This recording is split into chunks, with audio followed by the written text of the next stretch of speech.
Welcome back. बन्नू में 3 सरकारी मुलाजिम भाइयों को अगवा करने के बाद 2 भाइयों को कत्ल कर दिया गया।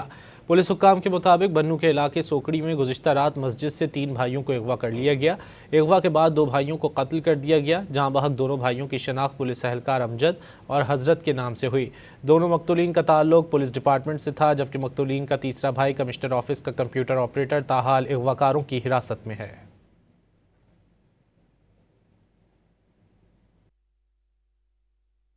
Welcome back. बन्नू में 3 सरकारी मुलाजिम भाइयों को अगवा करने के बाद 2 भाइयों को कत्ल कर दिया गया।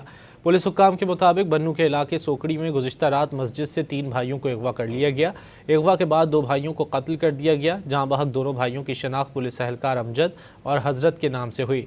दोनों मकतूलीन का ताल्लुक पुलिस डिपार्टमेंट से था, जबकि मकतूलीन का तीसरा भाई कमिश्नर ऑफिस का कंप्यूटर ऑपरेटर ताहाल अगवाकारों की हिरासत में है।